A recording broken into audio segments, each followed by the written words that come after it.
This episode of the Indy Boys Racing Podcast was recorded on Monday, March 29th, 2022. So, if there's any news that we missed in this video, then we are very sorry about that. Also, as in every video, there is a slight trigger warning for there may be some slightly mild language used in this episode. So, if that's going to easily trigger you, then please watch this episode with caution. But other than that, thank you and enjoy this episode. Man, you know what I love about NASCAR. Like, it's just like how they said that last season was going to be the best season ever. And it was a pretty dang good season. And then It was aight. yeah, and the first 6 races this season we've been spoiled because we've had some pretty solid races, some pretty solid finishes, and it's been Great. It's been pretty good. Really great weekend of racing. Supermax recovered from a terrible finish at Bahrain to win at Jeddah. Mick Schumacher had a scary incident. Glad to know that he's okay. And Ross frickin' Chastain, the Melon man himself, finally wins in the NASCAR Cup Series. Man, we have a lot to talk about today. Live from Indianapolis, Indiana. Welcome back to the Indy Boys Racing Podcast. If you're our first-time listener, you couldn't have picked a better episode to start listening. My name is Tristan Grider, joined with, as always, my incredible co-hosts, the heartbroken Tyler Reddick fan, Daniel Chaney, and fresh off a vacation to the NASCAR Hall of Fame, Justin Cox. How are we doing today on this incredible Monday night? I'm great. It's been a good week and a great weekend of racing. And, I had to wear my Rajah Carew shirt because, he makes his Xfinity debut this weekend in Richmond, baby. Yes, sir. Yes, sir. Yes. What What about you, Daniel? I'm doing all right. As a Tyler Reddick fan, a little hurt, but with the fact that Ross Chastain's my second favorite, you know what? I'm fine. Very much fine. It makes up for it. Yeah. It really does. As I mentioned, Max Verstappen and Ross Chastain were the big winners this weekend in the main Class A series, F1 in the Cup Series. But also congratulations to Zane Smith and AJ Allmendinger on winning at COTA in their respective Truck and Xfinity series. AJ Allmendinger was 2 corners away from a weekend sweep at Austin. Yeah. And but the Watermelon Man said, "I'm tired of finishing second," and basically punched his ticket into the 2022 playoffs. We have a lot to talk about. Let's go ahead and start with some race reviews. Let's go into motorsport media. All right, so let's go ahead and start with the truck race at COTA. Zane Smith won Stage 1. Zane Smith won Stage 2. And Jay's pick of the week, Zane Smith, also won Stage 3, which is the end of the race. So congratulations to Zane Smith on sweeping the stages and taking the win at COTA, his second win of the year. However, it did look like in the closing laps that KFB Kyle Busch, driving in that 51 truck for his own team, Kyle Busch Motorsports, had it on locks. A very boneheaded move by Alex Bowman, who was in the 7 truck for Spire Motorsports, forced it 3 wide between Busch and Stuart Friesen in the Halmore Friesen 52. And after a collision, I believe they were in turn 11, Zane Smith took advantage and drove off to the victory. His first road course win, 5th career Truck Series win, and 2nd of the season. This was a very interesting race on a Saturday afternoon. Daniel, what are your thoughts about trucks at COTA? Because I love it. I think all the COTA races were extremely good, personally. Like, they all were exciting in their own ways. They all had their own moments. Obviously, the big moments coming from the trucks race happened at the end. I was not watching live, but I was keeping up with it. And yeah, there was some heartbreak. There was some, not necessarily unpredicted winners, but a lot of stuff just kind of all happening at once. And as a partial Kyle Busch fan, made me a little sad. But you know what? It was Truck Series, so I'm not too mad about it. Yeah, I myself, my Truck Series guy is Zane Smith, so I was very happy with the winner. Jay, what did you think about the truck race? Man, that was a crazy finish, honestly. Alex Bowman missing the corner, Stuart Friesen missing the corner. They hit each other, slide over into Kyle Busch, and it takes all 3 out of contention, and Zane Smith wins to give me a pick for the weekend, or A point? A correct, We're going to yeah, do point. points at the end of the season. A point. But no, yeah. So I'm not upset. Like, if he didn't win, maybe I'd have been a little bit upset. But no, that finish was absolutely nuts. And any truck race, Xfinity, even Cup race at a road course is normally a pretty intense road course race. And So I don't know, but I was glad loved we it. could actually. I'm glad we could actually see it on TV this time, and not Yeah. just see raindrops. Yeah, for Uh, real. Let's go over the top 10 really quick. As we mentioned, Zane Smith took the win. Second was John Hunter Nemechek, good for JHN there. Third was Kyle Busch. Fourth was Ben Rhodes. He was my pick, so he gets himself a top 5. Fifth place, Chandler Smith. Sixth was Christian Eckes. Seventh, Tyler Ankrum, his best finish of the season so far. Eighth was Carson Hocevar, not surprising. Ninth was Stuart Friesen, and 10th was Grant Enfinger. So, pretty solid there. Just outside the top 10, we had Lawless Allen and Derek Kraus. Some surprising finishers late, far in the field. Austin Wayne Self, who's a pretty solid road course racer, had some damage in lap 1, so he ended up finishing 27th. As I mentioned, Alex Bowman, he actually ended up finishing 25th after leading pretty much the entire race. Ty Majeski finished 30th. He had been the only driver in the Truck Series so far this season that had finished in the top 10 each race. Ends with a 30th place finish. Kind of sucks for that 66 team. Oof. And Matt DiBenedetto finishes 31st after a rear gear issue, but his car was really just not on it the entire weekend. So it is what it is for him. And Sheldon Creed, who is returning to the Truck Series in the 20 car, got the pole for this race and was out lap 1 with some drivetrain issues. So some of the road course ringers just didn't really kill it this weekend. But congratulations to Zane Smith on the win. Super cool for him. Let's go ahead and transfer over to Xfinity. AJ Allmendinger and Ross Chastain dominated the Xfinity race. Also, really strong runs from Noah Gragson in that 9 car for Junior Motorsports. Bubba Wallace was in the 18 for Joe Gibbs Racing, and he had a very strong run, led some laps, but I believe he had an electrical issue that caused him to fall out of contention. I'm sure it'll tell it to me on the app here. Pretty sure it was like a gear or something. He didn't have a gear or something. Well, he finished running 28th, so I mean, I guess he still kind of kept going. And Cole Custer in that 07 for SS Greenlight had a pretty solid run. But it was mainly Dinger and Chastain. And a little bit of preview for future events. Congratulations to AJ Allmendinger on the win. Daniel, Xfinity, how was it? You know, Austin Hillfield's finished second, so I'm fine with that. There you go. You got to see a lot of fan favorites up at the front. A lot of good racing. Xfinity, like at least like last season, was like the most like consistent of the NASCAR series and just racing quality. Obviously, with this year with Cup just being insane so far, it's almost like just as impressive to say like this is the most, like the second most, in like all in all racing so far. And like I know like typically you're like, oh, second, that's not as good as first, but like if you see like how good just all of the NASCAR races so far have been, like there's hardly been any misses, and this race was no exception to that. Yeah, for real. I totally agree with that. Jay, how was this Xfinity race? Man, I enjoyed the Xfinity race just as much as the truck race. I'm happy AJ Allmendinger won because that was my pick. I had went 2 for 2 on Saturday, so I'm not upset about that. But nah, for real, the Xfinity race was pretty enjoyable too. I really like, honestly, after as much as happened this weekend, I don't remember much from the Xfinity race, honestly. But Yeah, I don't know. because Cup was so crazy on Sunday. Yeah. for real. But Like legitimately crazy. but yeah, that's all I gotta say. So There you go. Let's go over the top 10 really quick. First was AJ Allmendinger. He blocks himself into the 2022 Xfinity Series playoffs. Runner-up was Austin Hill. Really good run for that 21 team for RCR. They've had a couple rough finishes, just getting involved in other people's wrecks, but they've been consistently running well. Again, he already is locked in, so super Three good run for that podiums. 21 team. So Yep. far. 3 podiums on the year.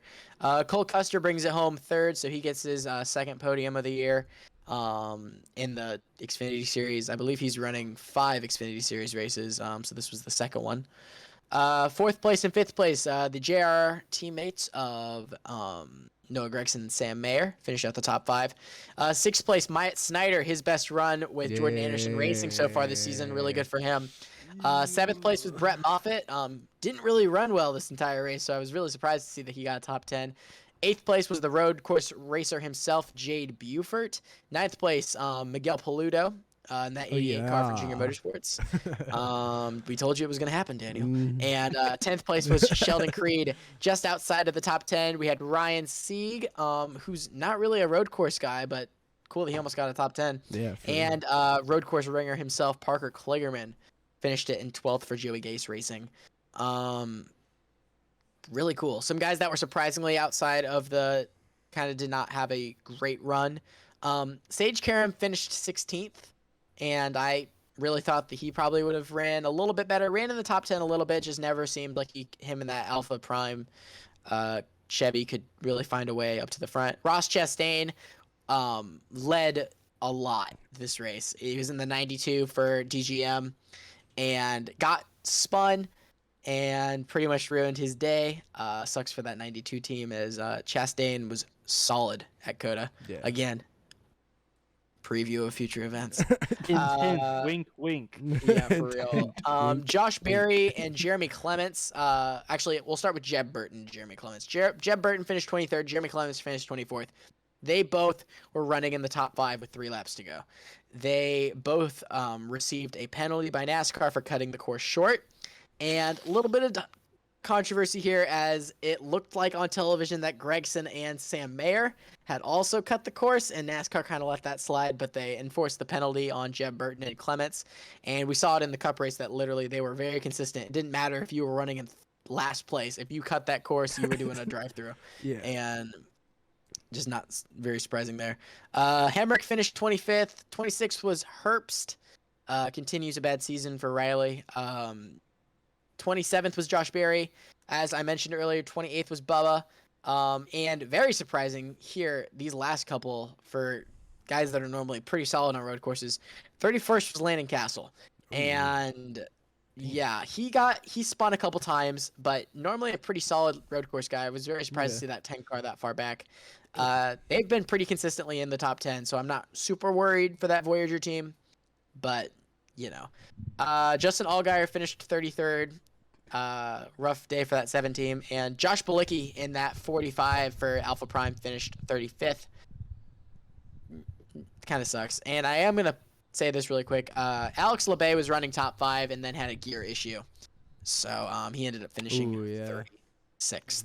So 36 finishes 36. And Alex Abay's usually pretty good on road courses too. Yes, he's a road course guy too. So a lot of those road course ringers that we mentioned coming into the weekend did not. Some of them had good finishes like Miguel Paludo and but you know, others did not like Stage Karam. Scott Heckert did not run very well.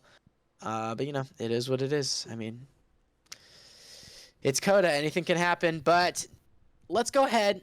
Let's take a break from NASCAR for a second. Jay, take us through what happened in Saudi Arabia this weekend. Oh my lordy lord. All right. So, let's start from the beginning of the race. Start was actually really clean compared to last season's races or last season's starts or restarts. It was very clean, very organized, and everybody seemed to be fine. But the safety car does end up coming out due to a driver error. Nicholas Latifi gets loose, hits the wall, brings out a safety car. And Checo, Sergio Perez, actually had just gotten bluffed into the pits by Ferrari, and he was pitting, and then the safety car came out. And that really, really hurt Checo and put him behind already. So Leclerc ends up taking the lead and starts to run away with like the middle stint of the race. And eventually with about 11 to 10 laps left in the race, there is 3 cars that just drop out randomly to failures. Fernando Alonso with overheating, Daniel Ricciardo with overheating, and then Valtteri Bottas, I never got his cause for dropping out of the race actually. But those 3 dropped out within like a minute of each other. And that ended up bringing a virtual safety car out. And after the virtual safety car, Max Verstappen ends up closing the gap on Leclerc, and they battle it. They have a battle of the ages to the end of the race. It was crazy. It was insane. The DRS made it even more better, way more better. And but more better. Yeah, more better. Yeah. My grammar is very well. You can tell we're from Indiana. Oh, yeah. You can definitely tell we're from Indiana. Then the final 2 laps roll around, and a double local yellow flag comes out in Sector 1, and that kind of messes the end of the race up, in my opinion, a little bit. Because I feel like Leclerc and Verstappen could have a little bit better of a battle if they had the full track. But Sector 1, local yellow comes out in Sector 1 with Alex Albon lunging onto the inside of Lance Stroll. And Lance Stroll turned in on him, and they ended up both getting some damage from that. And I don't think Albon finished, actually, the race. So, but yeah. Verstappen, he does eventually hold off Leclerc to win the race. But Ferrari does, once again, get a double podium. They just didn't win with the double podium. But, no. So basically, the entire top 10 are very notable finishes. Verstappen, Leclerc, Sainz, that's your podium. Outside of that, the notables, like I said, it's the rest of the top 10 basically. P4, P5. I think P7's a pretty notable. P7, and then I skipped P8 because I feel like that's where that person should have ran. P9 and P10. So P4, Sergio Perez. P5, George Russell. P6, Esteban Ocon. Alpine stepping their game up, and I love that. P7, Lando Norris. After a massive turnaround after McLaren in the first race, it seems like they're finally starting to figure some of those issues out, and it kind of sucks for Daniel Ricciardo for him to drop out. But I love Lando Norris getting back in the top 10, getting some points. But, yeah. P9, Kevin Magnussen. Go ahead and say it, baby. Go ahead and say it. P9 once you already again. know. Kevin Magnussen getting points for Haas once again. We love to see it over here. I'm so happy Haas is finally on a good tear, and they're out of their slump. Hopefully, I hope they don't fall off the rest of the season. My God, we are legends. Yeah. It's that meme where it's like, my God, we're effing terrible. It's like, no, my God, we're legends. Oh my God. And then P10 more proud. ended up being Lewis Hamilton. He started, I think it was like 16th or 15th at the beginning of this race, which is insane. That 44 team was just off this week. They didn't even make it out of Q1. Like, they just couldn't get anything going. And it's surprising because he is so good at Jeddah. Yeah. And it's just surprising to me. And that's it. It wasn't just that Mercedes was off, because, I mean, Russell didn't have, like, an incredible run either. Yeah. And I don't know. Russell ran basically where he should have ran the whole race, which was around 5th, 6th, because he qualified 6th. Right. So he ended up improving a spot. George Russell did, of course. But, I mean, I don't know. Lewis Hamilton still got points. So that's a plus from starting 16th. That should earn a driver of the day, in my opinion. That would earn a driver of the day, in my opinion. But, yeah. I do have 3 questions for you guys. All right. So, is it going to only be Leclerc and Verstappen for the championship? Or do we see someone else join the battle? And who will that be? Well, when you look at points right now, Verstappen is not second in points right now. Now, I know that we're only 2 races in. We're only 2 Grand Prix in. But, in my opinion, the second best driver this season has been Carlos Sainz. And it's Ferrari, they're back. I'm sorry, they are. And even though Charles currently has a 12-point lead in the points, doesn't matter right now. It's the beginning of the season. I think Carlos Sainz definitely makes a push. And I could honestly see him winning the championship. But you can never count the 7-time champion out. You can't count out Lewis Hamilton. He's going to make a push. He's going to win races this season. He always does. He's going to finish with probably like 9 or 10 podiums like he always does. And it's going to be a push there. I don't really see anyone besides those 4. I don't know. It's one of those 4 for me. Yeah. I feel that. What about you, Daniel? I mean, for me, you can't count out Lewis Hamilton. And I know obviously he finished P10 in this race. He looked just off in this race. But he got a podium in the first race. And I think he might just be struggling with the new car. But it's still Lewis Hamilton. He's going to figure it out. Yeah. And once he figures it out, he's gonna be good to go. He's gonna be doing fine. He's gonna be getting podium after podium after podium, win after win. Mm. It's just a matter of time before he figures it out. Yeah.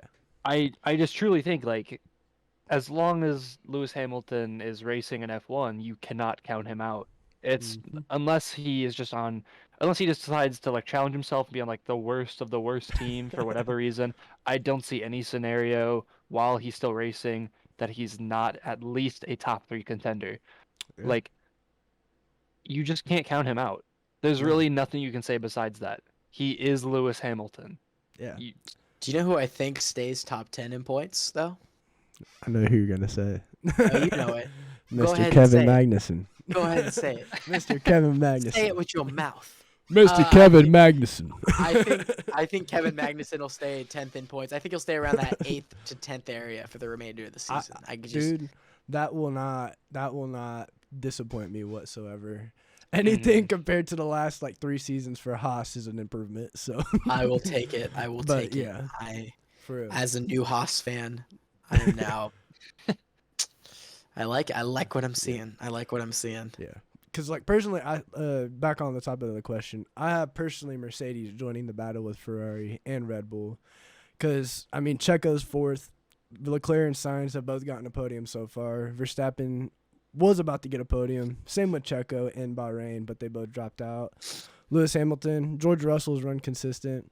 Those are my 3 teams. Once Mercedes gets this porpoising and all this aerodynamic stuff figured out, and they get this car well put together, it's game on. Like Ferrari and Ferrari and Red Bull might have a new challenger.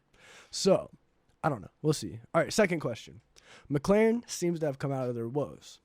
Do they have a resurgence, or are they doomed with the Mercedes engine partnership? What do you guys think? We'll start with Daniel this time. I think it's hard to tell. We've only got 2 races under our belts. We've only seen 2 races. We've only seen 2 races in this new car. We just don't know enough right yet. Yeah.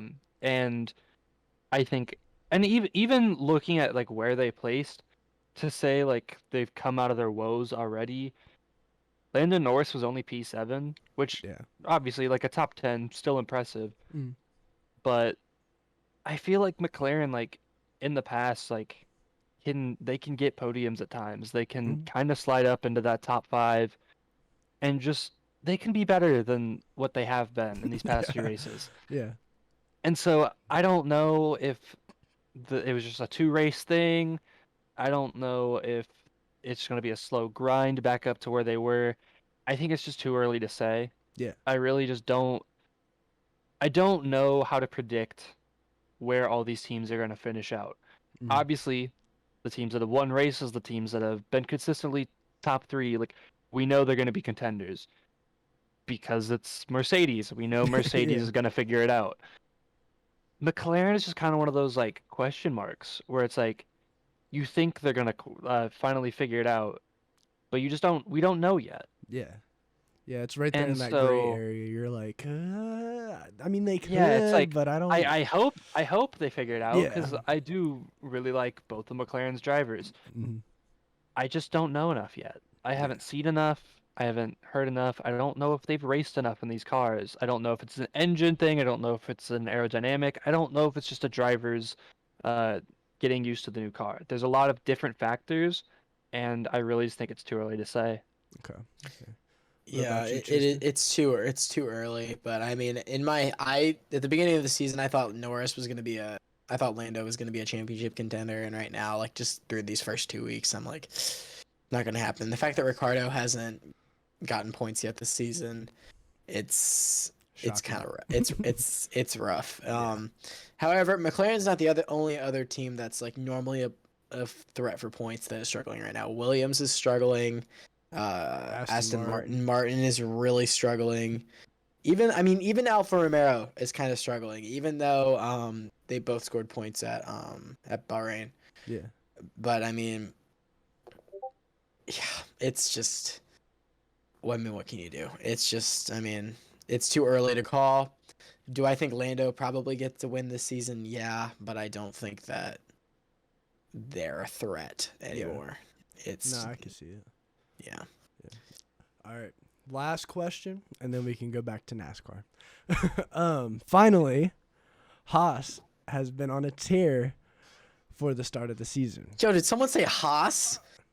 I said Haas. Yo! Yeah, I said Haas. Are they going to fall off slowly, or will they keep this point-scoring pace? This one, we're definitely going to start with Tristan. Hell yeah, you are. I think that I don't think Mick is going to be as strong as Magnussen. Okay. Just because Schumacher's first full-time season in F1. Do I think he scores points this season? Yeah, I think he will. I think there will be a couple races where Magnussen does not, but I think that 20 team is going to stay where they are all season. I think that they will stay 8th. They might possibly fall down to 10th at sometimes, but 8 to 10 is where I think that Magnussen and that Haas team is going to stay. Now, the 47 team, on the other hand, I mean, they just missed a race. Kind of, it pretty much is when you miss a race in F1, you screw your season. I mean, like, I think that Mick will probably finish in the bottom half of points, and I could see Mick probably finishing 16th, maybe 17th. He's currently 15th right now.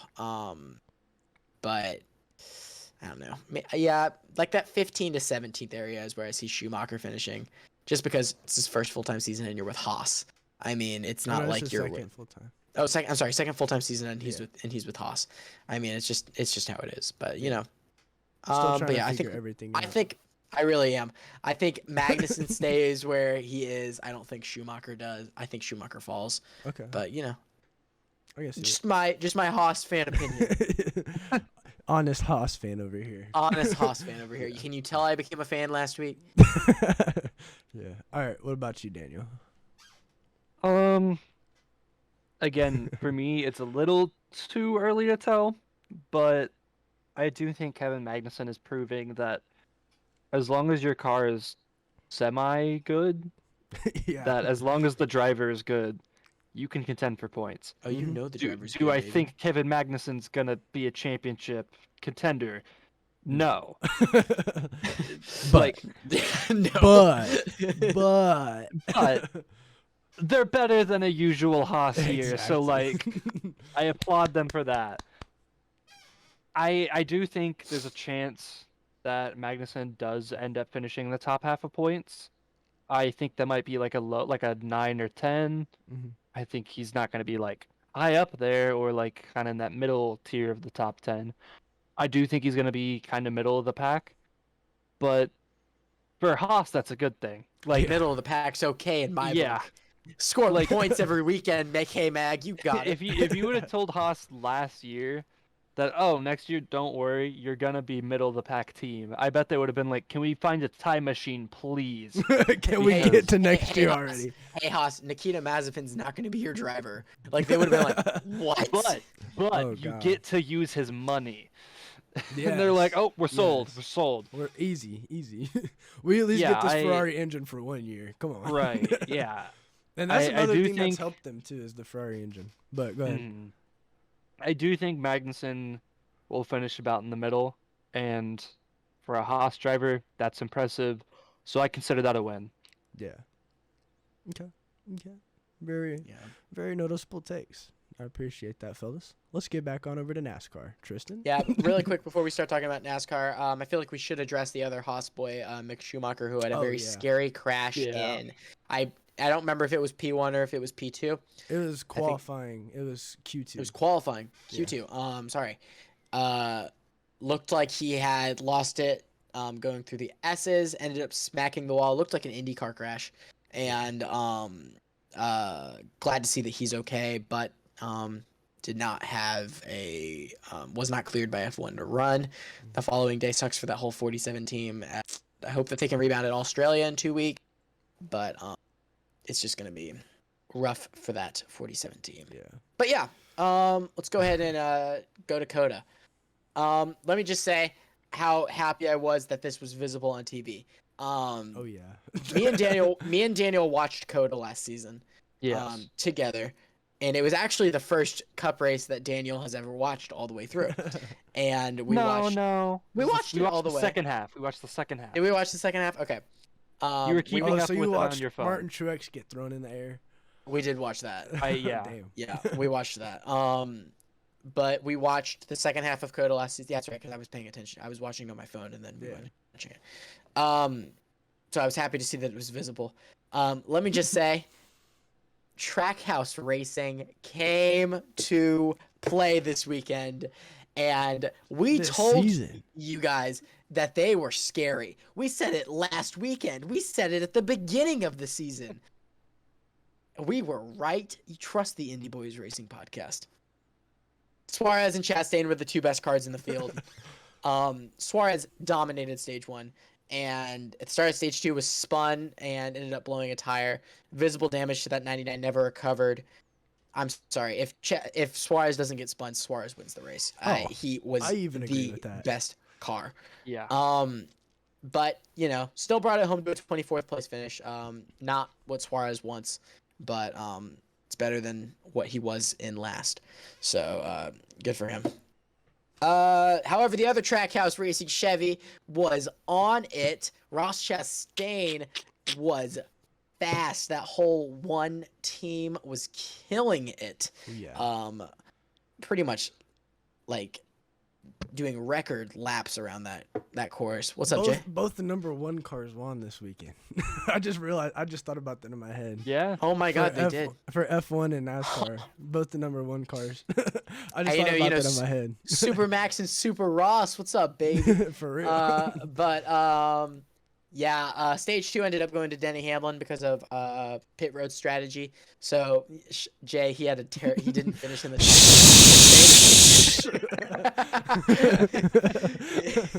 You don't have to remind me. Yeah. But a little bit of light on Denny's pretty crappy season. He's been having having a bad year. Don't worry, it's okay. It's okay. I understand.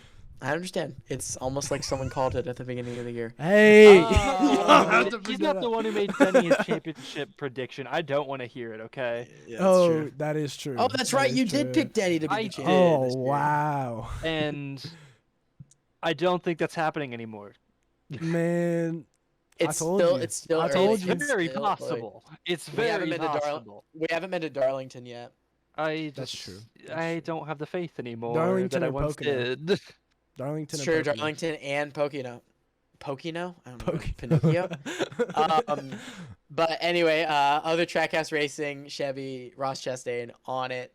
Looked like the 3 best cars were Ross Chastain, Tyler Reddick, and Chase Briscoe. Very reminiscent of Phoenix a couple weeks ago. And seems like we're gonna see those 3 a lot. Yeah. We'll talk about that in a second. We'll talk about that later in the show. But those 3 guys were on it. Late race caution bunched everyone back together. Sucks for the Tyler Reddick fan, Daniel Chaney, as Reddick pretty much had that race won. But bunched all the cars back together. Chase Briscoe ended up having tire problems, so he ended up not being a factor late in this race. So it came down to pretty much 3 of the best road course races in the Cup Series right now. Tyler Reddick, Ross Chastain, and the road course ringer himself, AJ Allmendinger, trying to sweep the weekend. Other guys that were up there were Chase Elliott. He was really fast all day, and Alex Bowman came out of nowhere to be up front. 2 laps to go. The closer, the new closer. He backed into another win. No, he's the closer, bro. If he won that one, I don't know. Shut up. So overall, pretty good. Shut up. That was comedy.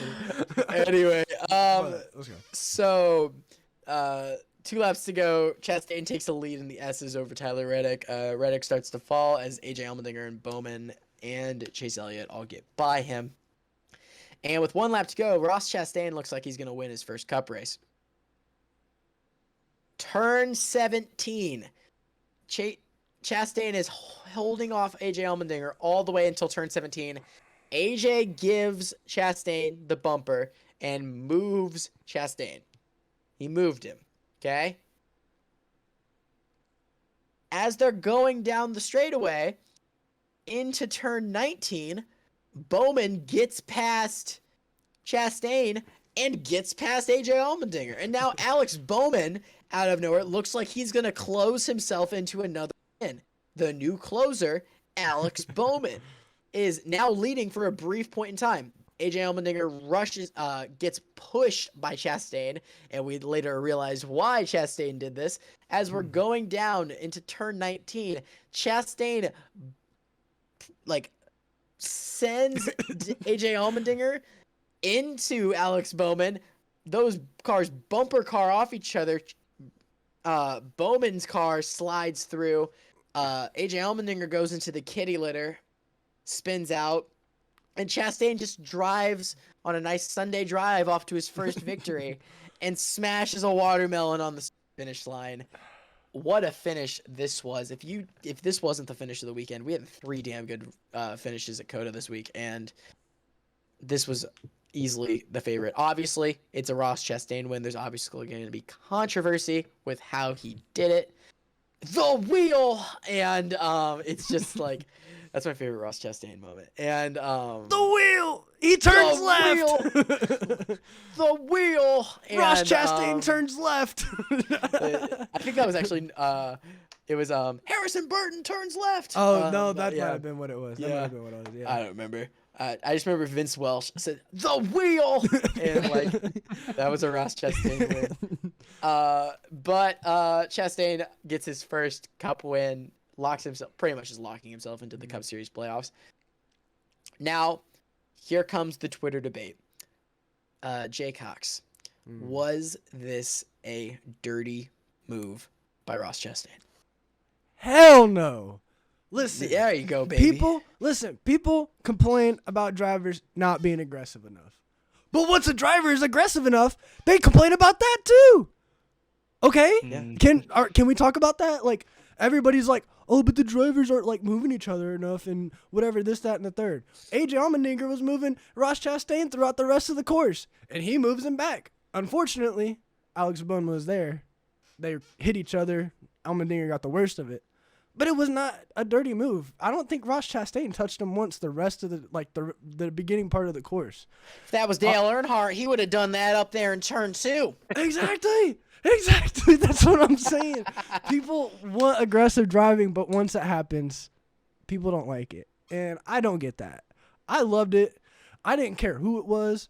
I'm shitty Denny's running in the back every weekend, but I don't care. I'm having fun watching racing. That's all I care about. Why do you care about your driver so much? I get it, your driver, but you know what I'm trying to say. You know what I'm trying to say. You know what I'm trying to say. I love my drivers, but if it's great racing, don't complain about it, okay? And I am an AJ Allmendinger. I've been a AJ Allmendinger fan since he was with Red Bull.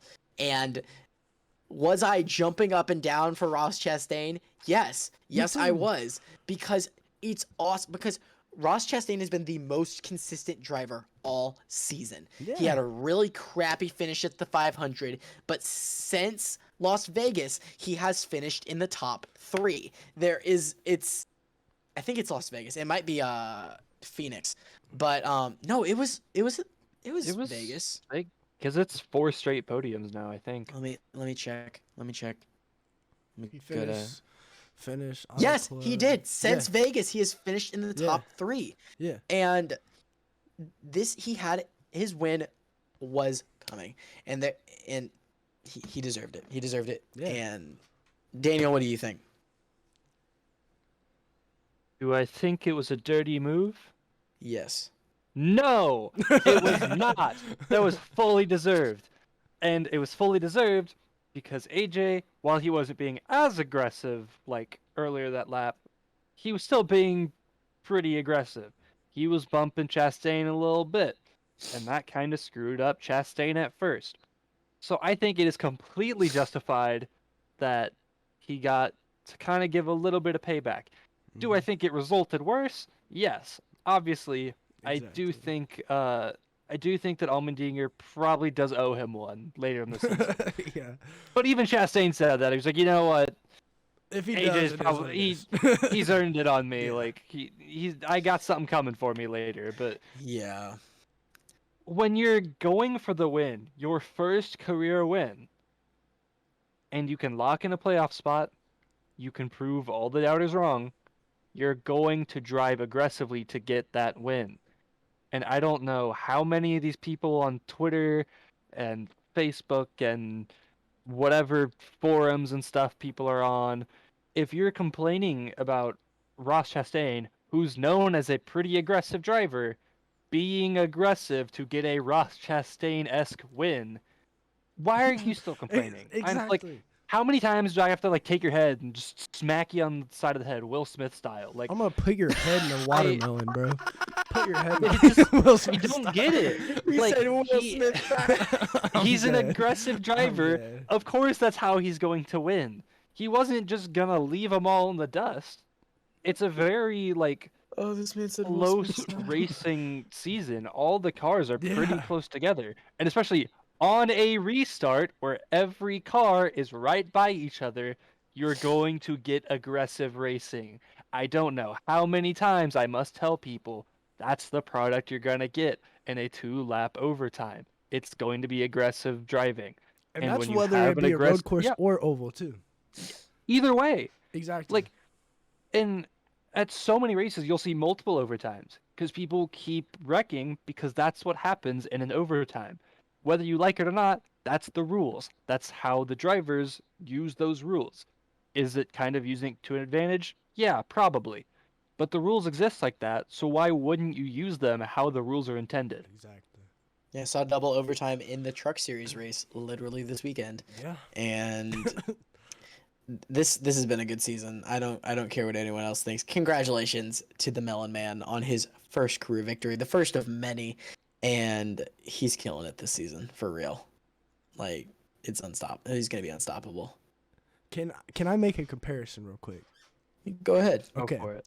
I can't remember exactly what year it was. It was Sonoma. It was Tony Stewart versus Denny Hamlin. Denny Hamlin- 2016, I thought it was 2016 because I remember the car. from Tony's Denny. final win. Yeah. Tony's final win. Final road course. Yeah. So, listen, people were applauding Tony Stewart when he absolutely moved Denny Hamlin out of the way in the final corner at Sonoma. Basically, almost wrecked the guy. He Was did I wreck mad? him. I mean, yeah, basically, yeah, he did wreck him. Was I mad? No. I mean, maybe in the moment I was, but Tiny like, bit. no, I'm not anymore. It's how you win, bro. It's a road course. It's aggressive driving. Tony Stewart was an aggressive driver. Why were people applauding that, but not applauding this? Like, Because Even- it's e- Tony come on. Stewart and Even- this is Ross Chastain. No, even 2 years before that, Watkins Glen 2014. oh yes, yes. Okay, and this is even with one of the culprits. AJ Allmendinger is going for his first win against the best road course racer the NASCAR Cup Series has ever seen in Marcus Ambrose. Don't come at me on that. I have my opinion. Marcus Ambrose I'm right there was with you on that, though. unstoppable on road courses and was the king of Watkins Glen. And correct me if I'm wrong, but I'm 95% sure that I saw AJ Allmendinger get in Marcus Ambrose to win at Watkins Glen in 2014. And it did cost Ambrose a win, and that cost Ambrose his ride actually at Richard Petty Motorsports. And you know, it's just how it goes. And I you just know. don't get. I just don't get people. They want aggressive driving, but then when there And is even aggressive before, driving, dude, they even before complain. that, 2012 Watkins Glen is known as the best road course finish ever. Yeah, because it with was that battle between Keselowski and Marcus Ambrose. Yeah, And I think this one, 10 years later, is up there for one of the best road course finishes ever, easily. Oh, yeah. I think those three, actually those three in particular, 2022 Coda, 2012 Glen, and 2016 Sonoma are like the three like really really good ones from Great at least finishes. our generation. Yeah. But I mean, that it is what it is. Anyway, great weekend of racing in F1 and in NASCAR. Let's go ahead. Let's talk about some quick news week. So I guess I could just start with quick NASCAR. After the incredible weekend at Coda, NASCAR expects to return next season. Really exciting. Joey Logano is going to run Bristol Dirt in the Truck Series. Didn't reveal what team. If I had to guess, it's going to be David Gilliland Racing in that 17. But the sponsor is going to be Planet Fitness. So cool to see that Planet Fitness is going to be in NASCAR. Yeah, for real. And we mentioned them a little bit earlier in the show, but DGM, the Xfinity Series team, where Alex Labbe, Mason Massey, Preston Pardis, and Kyle Weatherman run, will be condensing from a 3-car full-time team to a 2-car full-time team. They will be keeping the 36 and 91 full-time. So that's good for Alex Labbe, who's probably the best driver at DGM, and good for Massey and Pardis with that ride in the 91. Weatherman kind of got screwed because, in my opinion, Kyle Weatherman has been the best driver this season for GGM, getting consistent top 10s. I believe he's finished 8th twice this season in DGM equipment. Yeah, so, I'm wondering where Kyle Weatherman is to fall. I would hate to see him go back down to the Truck Series or go somewhere else, because Kyle Weatherman is good. He's really good. He just needs to be into good equipment, and who knows, maybe someone like Dale Earnhardt Jr. will do the 88 for the rest of the season and let Weatherman be in that car, but you never know. All right, let's go ahead and transition. Let's go ahead. Let's talk about something that is really passionate to me, which is the top 5s so far this season in the NASCAR Cup Series. Jay knows, because last night me and Jay were talking, and I went through every single team and wrote down their wins, top 5s, and top 10s on the year. Now, I'm not going to talk about the teams that don't have any stats, the Live Fasts, Wood Brothers. Those are the only 2 teams that actually don't have any of these stats right now. Yeah. And then the part-time teams. But out of the full-time teams, Live Fast and Wood Brothers are the only ones that don't have any of these stats. Daniel Chaney, because Justin Cox already knows. Daniel Chaney, if you had to guess which team has the most wins, top 5s, and top 10s this season, who would you guess? All of those categories being combined? No, they have they're leading in wins, top 5s, and top 10s this season. Oh, they just happen to be leading all of them. Yeah. My brain wants to say Hendrick, but my heart wants to say Trackhouse. Well, seeing as Trackhouse has only won 1 race this season, Hendrick Motorsports is leading right now with wins, top 5s, and top 10s. They have 3 wins, obviously, with Larson, Bowman, and Byron all winning this season. 7 top 5s and 11 top 10s. Domination by Hendrick Motorsports so far. Second right now, if you had to guess which team was second with top 5s, who would you guess? Trackhouse. Yeah, I would say Trackhouse, because they don't have the win category. Trackhouse has 6 top 5s. With only 2 drivers, by the way. With only 2 drivers. And just to let you know, they have 7 top 10s. 6 top 5s, 7 top 10s. You know what that means? Only 1 of their top 10s was an actual top 10. The rest of them were top 5s. And that's domination there. Other teams with a lot of top 5s, Penske has 4 on the year. Childress has 3. 2311 has 3. Haas has 3. Stuart Haas. And for top 10s, there's a lot of teams that have 8. Penske, Gibbs has 8. Trackhouse has 7 top 10s. Stuart Haas has 7. Childress has 5. 2311 has 4. RFK has 3. And then there's a lot of teams with 2 and with 1. But it's just interesting. It's interesting to me. That was just something I wanted to mention, and something really cool. Let's go ahead and let's talk about Trackhouse racing. I think it's pretty obvious that we both think that both Daniel Suarez and Chastain will make the 2022 playoffs, seeing as they have been ultra consistent. But that means that someone's going to have to miss out. Who's going to miss out? Who's your one driver that you're like, they just aren't having a good year? And for right now, I will update you guys on who is currently leading, is currently in the playoff race. Right now, Chase Elliott is leading the points still. Then we have Alex Bowman, Ross Chastain, William Byron, Blaney, Logano, Briscoe, Truex, Larson, Cindric, Reddick, Almirola, Suarez, the Busch brothers, and Kevin Harvick. That's the 16 right now. Kevin Harvick is in the top 16? Holy Yeah. crap. He's been quiet. He's been quiet, but he hasn't been awful. 7 points out of the top 16 is Eric Jones. And then we have a little bit of a fall off.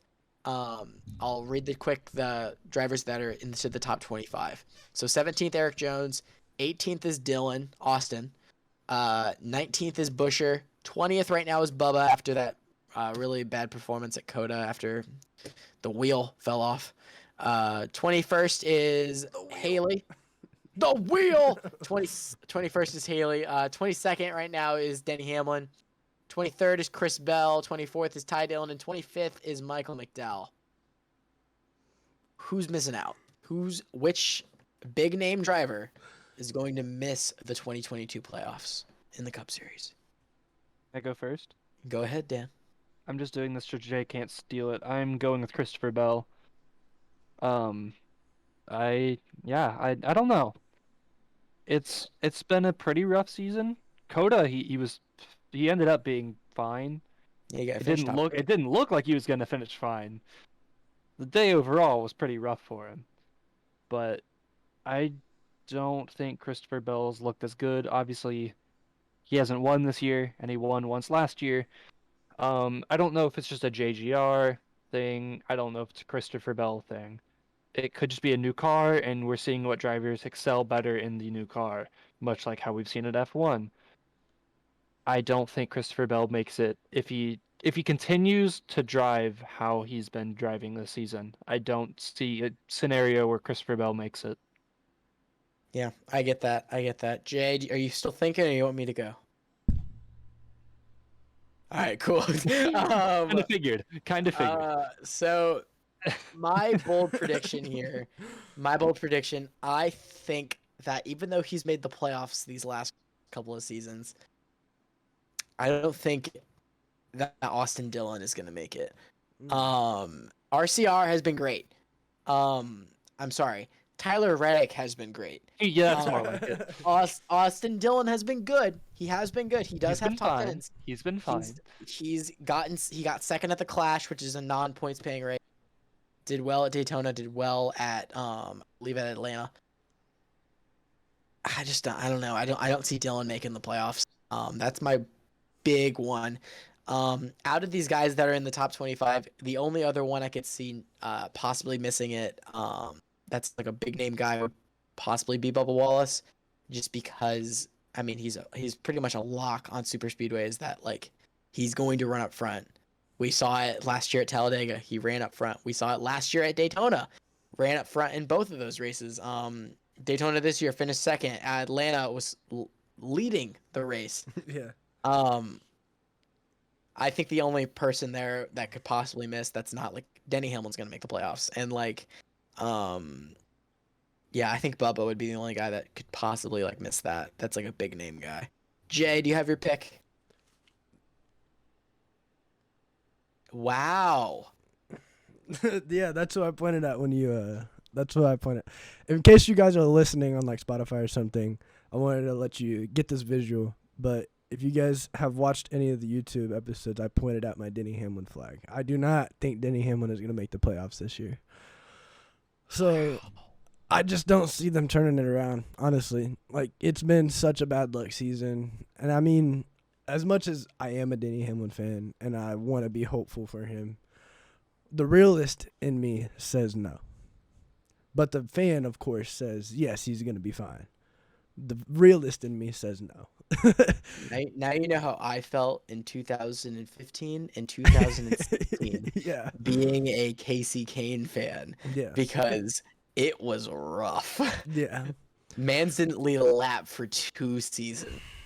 Man. And see, you get it now. You get it. But, you know, the only guys locked into the playoffs right now are the guys with wins. And just saying, we're 6 weeks in and have only 16 playoff spots. And we had this discussion last season a lot. This is my last NASCAR question, and then we can talk about some IndyCar stuff. Dan. Are we gonna have more than 16 winners? Ooh. Because we haven't been to these tracks where veterans dominate. We got Richmond next week. You know Truex is gonna be good. We have Truex, Darlington. Bowman, We have Austin Dillon. Darlington in a couple weeks. I mean, looking at the schedule, these next 3 weeks or 4 weeks, we have just like challenging tracks. Richmond is next week. Week after that is Martinsville. Okay. Then we have Bristol Dirt. Anyone can win that. Then we got Talladega, where anyone can win. After that, Dover. Then we have Darlington for Throwback Weekend. I mean, looking at this, Kansas. Then we have the All-Star break at Texas. Coke 6. Then we're at Gateway. It's crazy to me to think that we're already like kind of getting through the season. And these next 4 weeks, I think, are going to be really telling if we have any repeat winners. But I don't see us having a repeat winner these next. So It's possible. I know. mean, I don't I know. don't know. The only ones that I could really see, I could see Chastain at Darlington, honestly, and I could see Bowman at Richmond because Richmond is usually pretty good for Bowman. I could possibly see Kyle Larson at Bristol Dirt. It's not like he's a dirt racer or anything. Yeah. Could also see then- Chase Briscoe at Bristol Dirt. True. And then you could see Bubba at Talladega, Denny at Talladega, anybody at Talladega really. Brad at Talladega. Yeah, Brad at Talladega. mean, And he's outside top 30 right now. Like I didn't mention in the NASCAR news that Brad Keselowski got hit with the heftiest penalty and fine in NASCAR history this past week. Yeah, And is currently fell from 16th in points to 35th. And literally insane. Daniel, are we going to have more than 16 winners this season? I'm gonna say no. My reasoning? Chevy. It's just I good pick. I good think a choice. lot of those Chevy drivers and Chevy teams are just gonna be stacking them up. I don't think it's gonna be a Chevy winner every single race, but I do think a hefty majority of them will be Chevy. I honestly, this is a very bold prediction. Championship 4, I would not be surprised to see all 4 Hendrick drivers in the Championship 4, potentially. They've looked good. I don't know if it'll happen, but I could see it happen. Chase Elliott is leading the points, and he's the only one of the 4 to not have won yet. Yeah. Yeah. That is crazy to think about, though. And Kyle Larson's in 9th. Yeah. 9th. Yeah. Kyle Larson, 9th. Think Yeah, about it's last maybe, year. It's maybe because Ninth. another Chevy. It's maybe it's because another Chevy team has arrived, baby. Colleague Racing. Colleague racing. There it is. But it's pretty obvious that Chevy's been the best. But anyway, I Yeah, think I mean- all of our championship 4 have kind of shifted a little bit. Well, yeah, 'Cause I I had could Denny see- winning. Yeah. I had Denny 'Cause- winning. I mean, come on. A lot of people had Harvick winning the championship last season, and he didn't win a race. So, by the way, Kevin Harvick hasn't won a race in a year and a half. Yeah, Just that's wanna let crazy to everyone know think that. about. And Mans won literally 2020. And he wanted to retire, but Ford was like, no. No. You can't. He was like, pretty No. please. They're like, we can't deal with this right now. He really said he. Please, honey, can you please just stay in a few more years? Ford really pulled a talk in bed, and they just said no. No. Like they were like No. for real. Anyway, let's go ahead, Daniel. Let's do some Okay. predictions, baby. Let's talk about Long Island. Oh, I thought we were. Oh, gonna... do you have a question? Oh, go ahead. I Go ahead. have Have a one question, and Go right so ahead, like baby. this is kind of something that I feel like I'll ask it a few times throughout the year. But IndyCar, obviously, there's like a decent amount of drivers that are scheduled to be free agents at the end of this year. I feel like this year is way more of a free agent year than last year. So my question for all of you guys is either which driver do you think you don't have to say like where they're going, but you can. but what driver do you think is either going to leave like by their own decision or be forced out of their current situation? And you don't have to say where you think they're going to go afterwards, but you can. Rossi is easily leaving Andretti. Yeah. I think bold prediction. I think that Rinus VK and Alexander Rossi switch rides. Ooh. That's what I think happens. I've got a bolder prediction. Is VK in a contract year? VK isn't a contract year, and See? this is where my prediction comes in. It's similar to that. I think Rossi leaves Andretti. That's a given. I think Rinus VK leaves Ed Carpenter, but stays with Chevy, and Penske brings back the 22. Ooh. And I think Rinus VK goes to Penske. being the very talented guy who's proven he can win. Obviously, he did it for Ed Carpenter, which, shocker, that's where Joseph Newgarden was before Penske.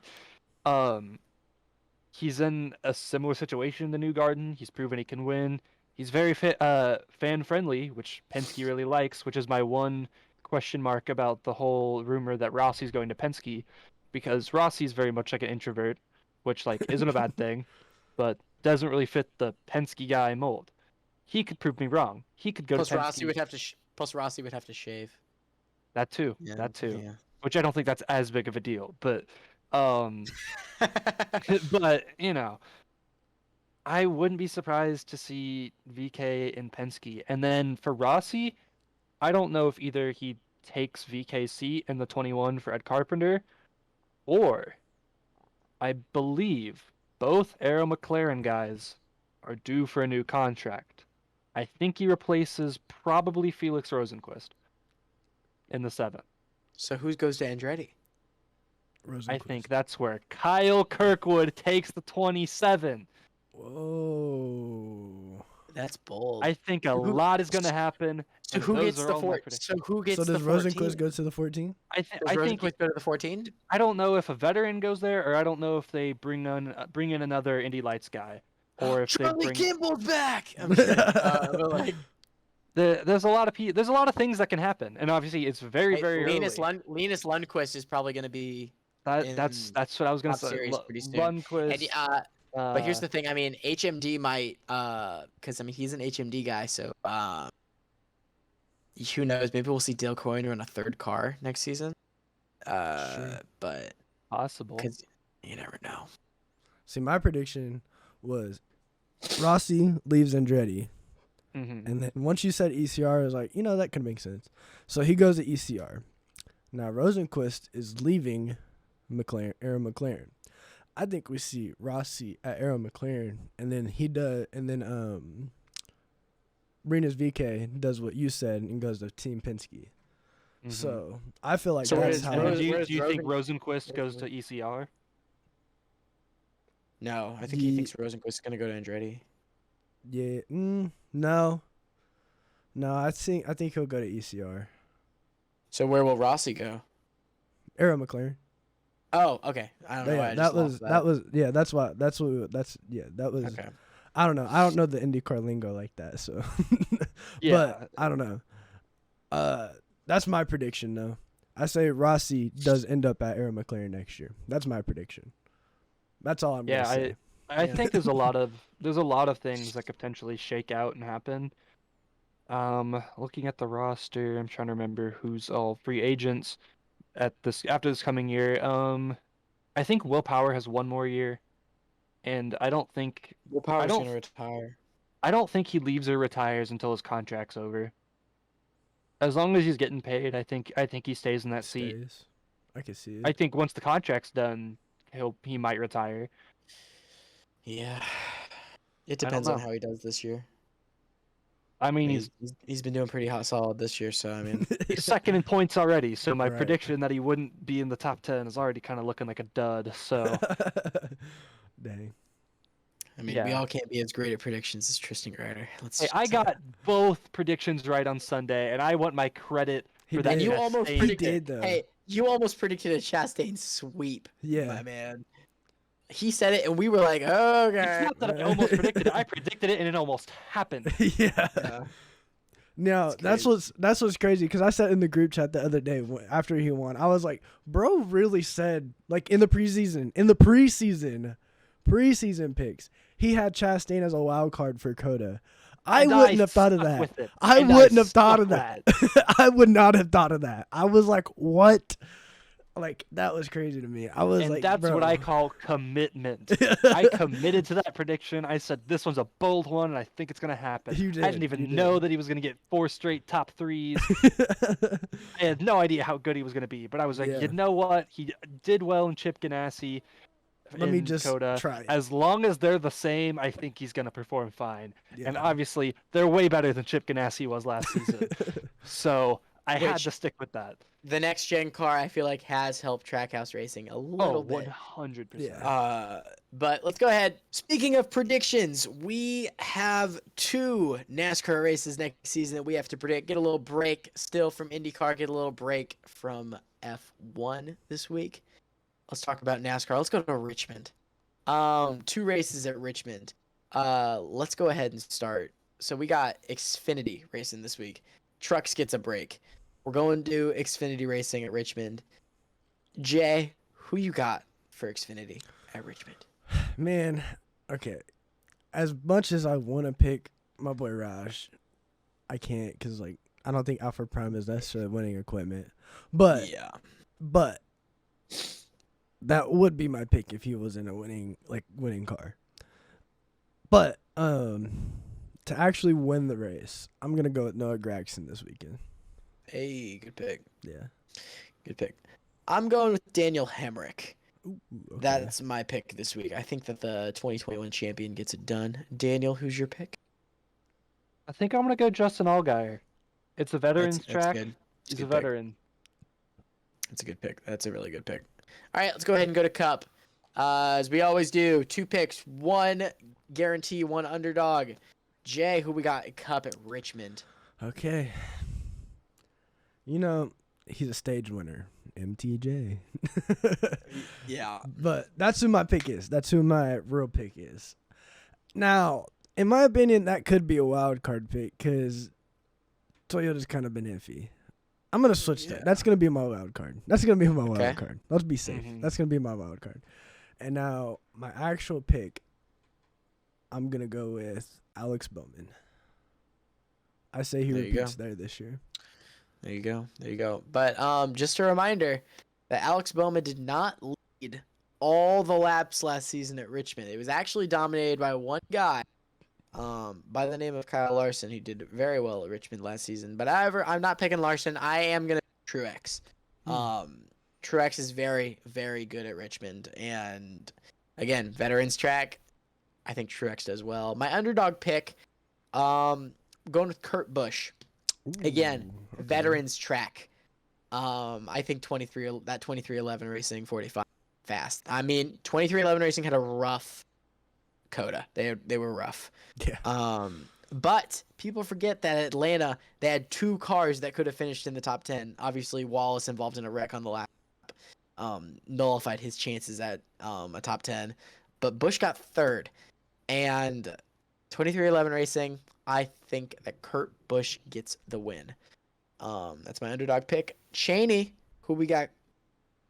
So my number 1 pick, I'm going Bowman, and I did sing that like the Dora theme song because I feel like it's kind of like a cliche that like in Dora she's like, "Can you find the bridge?" and it's like right behind her. I feel like Bowman's always right there, even when like it just seems. Can you like find the win? Can you find Alex Bowman? Oh, he's right there. How did he get there? Wait, where did he come from? That's how I was at Coda. I had no idea he was top 5. Where did he come from? Bro, I don't know. I don't know. But Bro. I'm going Bowman. And then for my wild card, I don't think it's a wild card. In the preseason, I thought it was a wild card, but we didn't know how the next gen was going to shape up. My wild card, which honestly is just a number 1 pick. I had Byron, and it's not a wild card because Hendrick has just been amazing. So my wild card pick is William Byron. Yeah, not a bad pick. It's picking the Hendrick boys. So that's who we got this week. So yeah, it is going to be a very interesting weekend in Richmond. Veterans track. I'm picking Truex, and I also got Kurt Busch. Jay's got Bowman and Truex. Daniel's got the B boys over at Hendrick. Bowman. Bowman.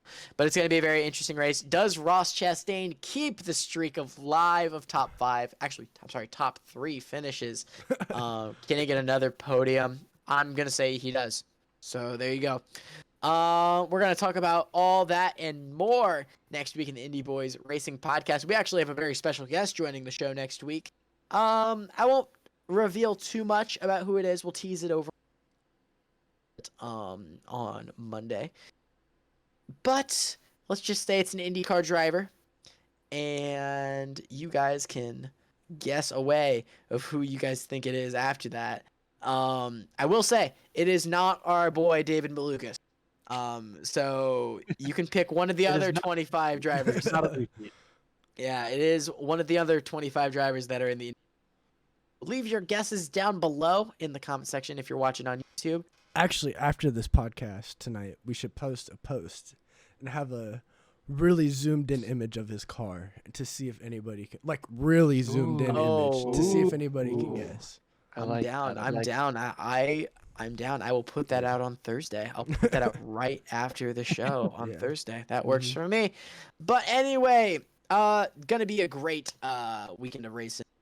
Richmond, a little bit of a longer episode today. I think you guys are starting to like the hour 20 shows. That's because really what we're at. So we're liking that so far. Go ahead and follow us on Twitter, TikTok at Indy Boys Podcast. Subscribe to our YouTube channel.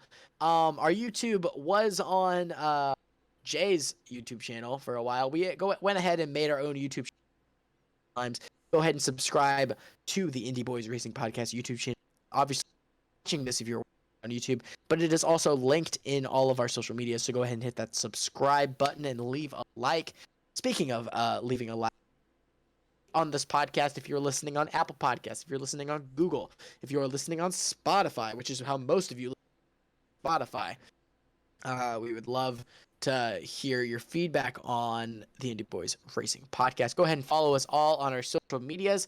The Twitters are linked down below, and they've been visible on the screen the entire time. Is there anything you guys have to say before we leave?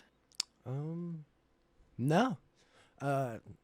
Pretty good weekend. I feel like this next weekend for NASCAR is going to be pretty good too. Excited for our special guest to come on the show. And yeah, that's all I got to say. What about you, Mr. Daniel?